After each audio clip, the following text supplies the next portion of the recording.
Hello guys, welcome to my YouTube channel. आज accountancy class में पढ़ेंगे अकाउंटिंग क्वेश्चन। मैंने अपनी लास्ट वीडियो में ऐसे पॉइंट क्लियर करे थे जिन बच्चों को पहली बार अकाउंट्स पढ़ रहे हो उन्हें क्लियर हो जाए। अब बट इस वीडियो में मैंने वो पॉइंट सेलेक्ट करे हैं जो जनरली हर क्वेश्चन में होते हैं, इसलिए इस क्वेश्चन को करने से पहले मेरा पिछला वीडियो जरूर देखें ताकि आपको बेस समझ में आ जाए।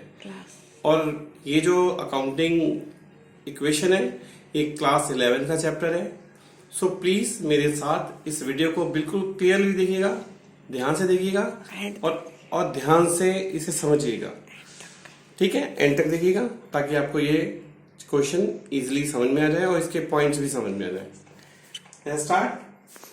लिखा है prepare accounting question the following information. पहला पॉइंट लिखा है business started with cash rupees 1 lakh and goods rupees 50,000 and furniture rupees 50,000। यानी बिजनेस स्टार्ट करने के लिए ये सारी इंफॉर्मेशन हमें लगाई होंगी जब मेरा बिजनेस स्टार्ट हुआ होगा। तो पहला काम मेरा इसका फॉर्मूला बनाना। आप लिखेंगे अकाउंटिंग क्वेश्चन, फिर लिखेंगे serial number, transaction, assets is equal to liabilities plus capital. Assets में ये कॉलम जो है वे बिल्कुल फिक्स्ड हैं, हर क्वेश्चन में होते हैं। Cash, stock, debtors. फर्नीचर मैंने तब लिखा है क्योंकि मैंने यहाँ पे क्वेश्चन में लिखा था स्टार्ट करा फर्नीचर से, क्रेडिटर और प्लस कैपिटल। अब मैं स्टार्ट करता हूं। पहला पॉइंट लिखूंगा, मैंने जैसे पिछली वीडियो में भी कहा था कि ये देख के नोट करना होता है। Business started with cash rupees 1 lakh,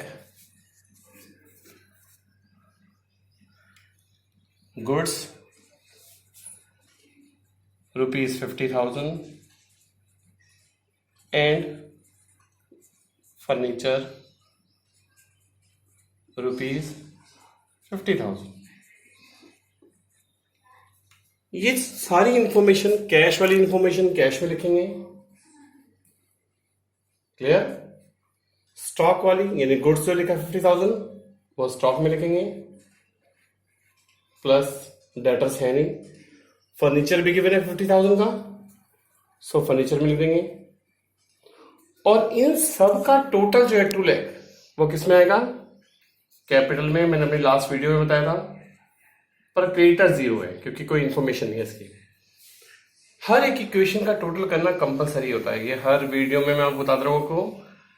1,50,000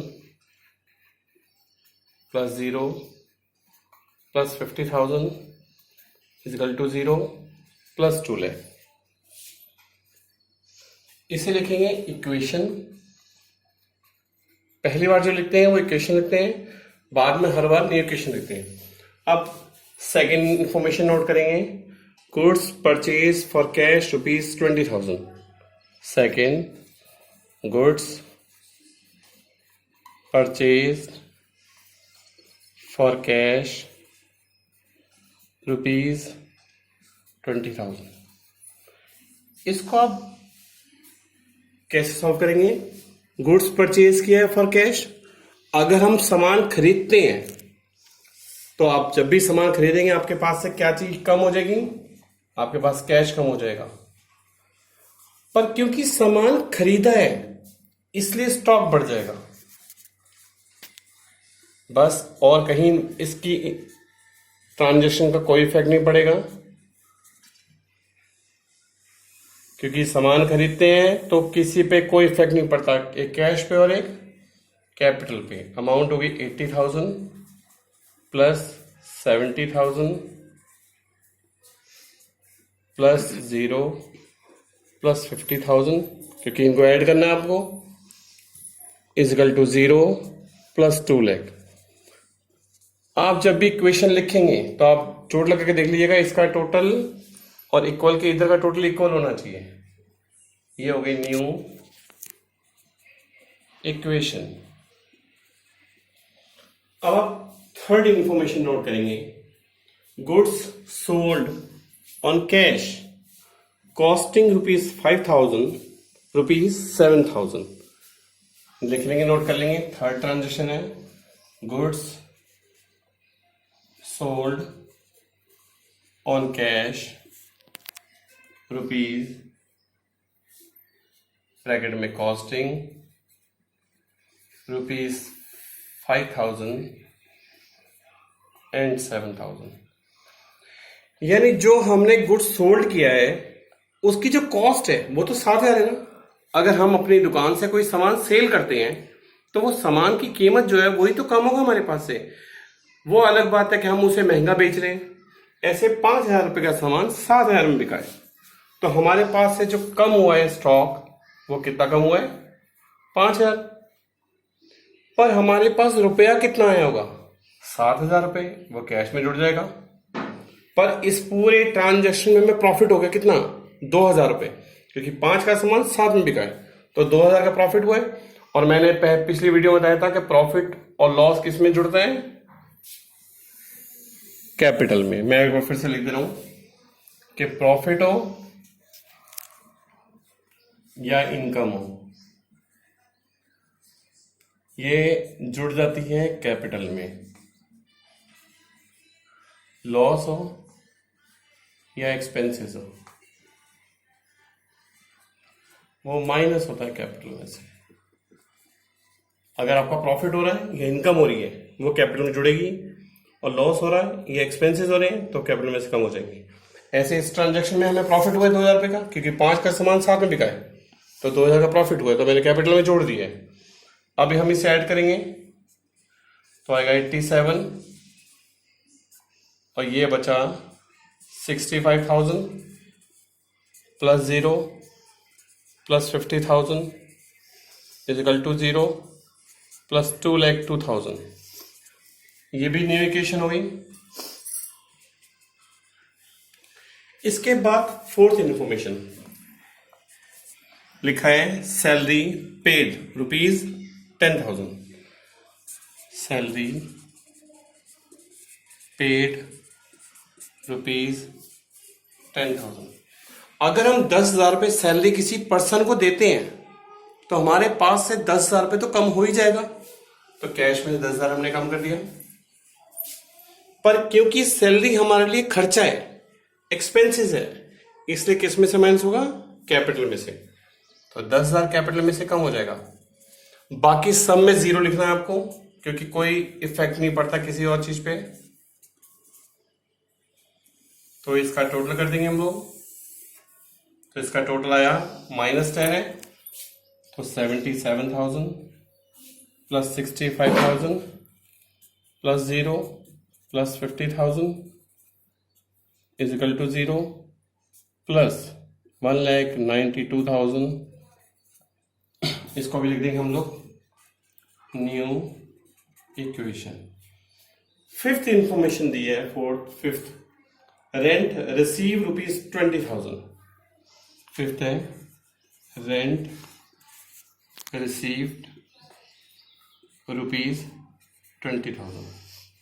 अगर 20,000 रुपये किराया मिला होगा हमें तो हमारे पास आया होगा कैश, 20,000 कैश आया होगा। और जब 20,000 कैश आया है तो हमारा प्रॉफिट है, इनकम हमारी, तो ये जुड़ जाएगा किसमें? कैपिटल में। तो इसका टोटल कर देंगे हम लोग फिर से।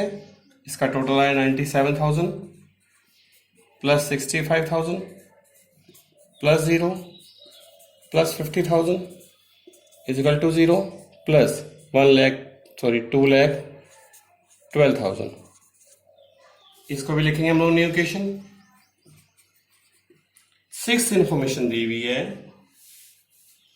ये इंफॉर्मेशन हद तक काफी बच्चों को नहीं समझ में आती, इसलिए मैं इजिली आराम से सॉल्व करूंगा। Goods costing ₹30,000 sold at a profit 33 1/3%। अगर मैं सामान सेल करूंगा, कितने रुपए का सामान सेल करूंगा? गुड्स सोल्ड कर रहा हूं ना, तो 30,000 रुपए का सामान गया तो स्टॉक कम हो जाएगा 30,000 का। मैं सॉल्व कर रहा हूं यहीं पे, आप ध्यान से देखिएगा कि गुड्स कॉस्टिंग ₹30,000 सोल्ड किया प्रॉफिट पे कितना? तो जो प्रॉफिट हुआ है वो कितना हुआ है? 30,000 का 33 के नीचे 100 आता है। अगर मैं 20 से 20 काट दूं तो 300 के इंटू किससे करूंगा तो आएगा 10,000 रुपये। तो 10,000 का प्रॉफिट हुआ, यानी 30,000 रुपये का सामान 10,000 प्रॉफिट बिका तो कितने में सेल हुआ होगा? 40,000 में। इतना क्लियर हुआ कि 10,000 रुपये का सामान 30,000 रुपये का सामान 10,000 प्रॉफिट बिका तो 40,000 बिका होगा। अब लिखा half the payment receive in cash, आधे पैसे मिल गए। तो कैश कितना मिला हमें बेचने पर? आधा। आधा कितना? 20,000। तो आधा नहीं मिला, वो हमें लेना है उस बंदे से, तो उसे डेटर्स कहते हैं। तो डेटर्स में आ जाएगा। मैंने ये बहुत आराम से सॉल्व करा है। 30,000 रुपये का सामान पे 10,000 प्रॉफिट हुआ है तो 40 का बिका, 20 मिल जाएगा, 20 नहीं मिलेगा। तो अब ये सारी इंफॉर्मेशन मैं इसमें लिखूंगा। देखो, goods costing ₹30,000 sold at a profit 33 1/3%, half payment receive. तो देखिए स्टॉक कितना कम होगा? 30,000 का स्टॉक कम कर दिया मैंने। क्लियर? प्रॉफिट कितना हुआ है? 10,000। वो किस में जोड़ूंगा मैं? कैपिटल में कहा था कि प्रॉफिट और इनकम वो किस में जुड़ेगी? कैपिटल में। अब मुझे कैश कितना मिल गया? 20,000, वो मैंने कैश में जोड़ दिया। और जो नहीं मिले हैं 20,000 वो किस में लिखेंगे हम? डेटर्स में। प्लस 0 = 0। अब इसका टोटल कर लेंगे हम लोग। तो इसका टोटल आएगा कि ऐड करना है 1,70,000, ये माइनस होगा 30, तो प्लस का बचा 35,000, 20,000 प्लस का प्लस 50,000 = 0 प्लस 222,000। अगर ये आपको पॉइंट ना समझ में आए तो बार बार देखते रहिएगा, आपको और इजीली समझ में रहेगा। अब हम नोट करेंगे goods costing ₹10,000 sold for 12,000 on credit. 7 point है। Goods costing ₹10,000 sold for ₹12,000 on credit. Credit का मतलब होता है उधार। अगर 10,000 रुपये का सामान मैंने 12,000 बेचा तो मेरे पास से जो सामान कम हो गया वो कितना हो गया? 10,000 कम हो गया। जब 10,000 रुपये का सामान बेचेंगे तो 10,000 कम हो जाएगा मेरे सामान पर। हमें प्रॉफिट कितना हुआ? 2,000 रुपये का। और प्रॉफिट किस में जोड़ते हैं हम लोग? किस में जोड़ते हैं प्रॉफिट? कैपिटल में। पर मुझे उस बंदे से कितने रुपये लेने हैं? क्योंकि ये क्रेडिट है, इसका मतलब उधार होता है, तो वो किस में जुड़ जाएगा? डेटर्स में 12,000 रुपये। बाकी किसी पे कोई इफेक्ट नहीं पड़ेगा। सो सम में 0 लिख देंगे हम लोग। तो हम 1,70,000 प्लस 25,000 प्लस 32,000 प्लस 50,000 = 0 प्लस 224,000। बस ध्यान रखिएगा इजिकल टू में इधर का टोटल इक्वल होना चाहिए दोनों का। 8वीं इंफॉर्मेशन है withdraw for personal use. Withdraw for personal use. अगर पर्सनल यूज के लिए हमने 5,000 रुपये निकाले, देखिए पर्सनल यूज का मतलब होता है कि कंपनी का ओनर अपने लिए कंपनी से पैसे निकाल रहा है। यानी ये 5,000 रुपये कंपनी का ओनर अपने लिए निकाल रहा है, तो कंपनी से 5,000 रुपये तो कम हो गए होंगे। इसको कहते हैं ड्राइंग्स, और ड्राइंग्स भी लिख दे रहा हूं, माइनस होती है ड्राइंग्स कैपिटल में से। तो ये 5,000 भी कैपिटल में से क्या हो जाएंगे? कम हो जाएंगे, तो बाकी सब पे कोई इफेक्ट नहीं पड़ेगा।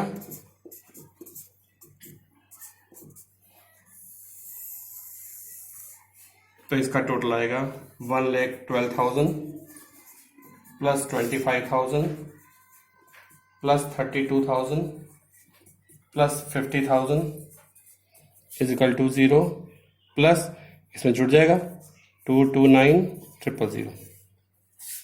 इसे भी न्यू इक्वेशन लिखेंगे,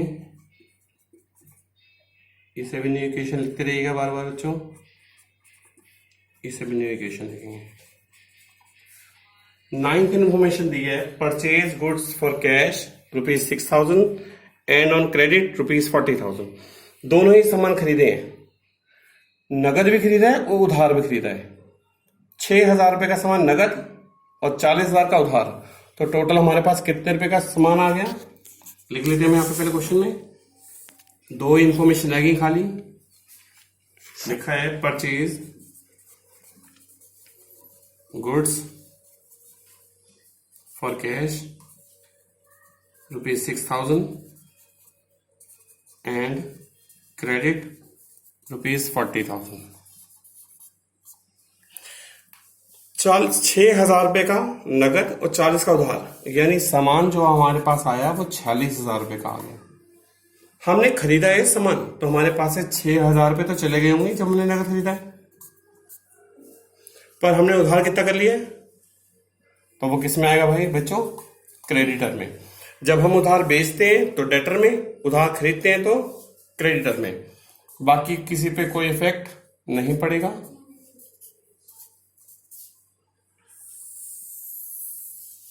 इसका टोटल आएगा, माइनस हो जाएगा 1,06,000 प्लस इसे ऐड कर देंगे 71 plus 32 plus 50,000 plus 40,000 plus 229,000। Last information है, इसमें लिखा है परचेज मोटरसाइकिल।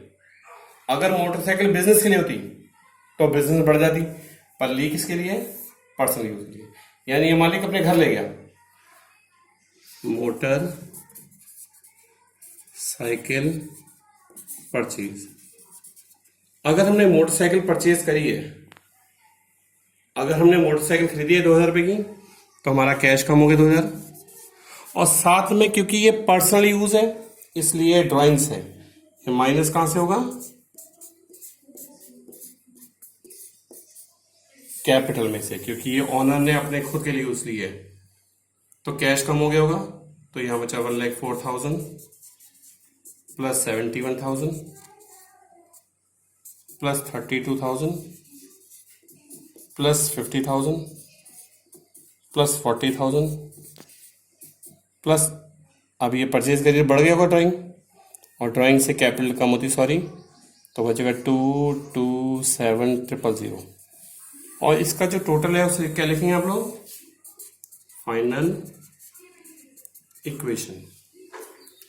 बस आप ये ध्यान रखिएगा कि जो भी इंफॉर्मेशन लिखेंगे उसके नीचे ही माइनस प्लस करें, ये नहीं कि कहीं और माइनस आ रहा है कहीं और प्लस आ रहा है, वो नहीं होना चाहिए। मैंने कैश के नीचे कैश वाली ट्रांजेक्शन लिखे, स्टॉक के नीचे स्टॉक के ट्रांजेक्शन लिखे, डेटर के नीचे डेटर लिखे, ठीक है। अगर मेरा आपको वीडियो पसंद आया होगा तो प्लीज इसे लाइक और सब्सक्राइब करिए, और जो इन्फॉर्मेशन रह गई है वो मैं अपने अगले वीडियो में आपको क्लियर कर दूंगा। 5-6 पॉइंट्स हो रह गए अकाउंटिंग के, वो मैं अपने अगले वीडियो में आपको मैं इजीली समझा दूंगा। Thank you, have a nice day.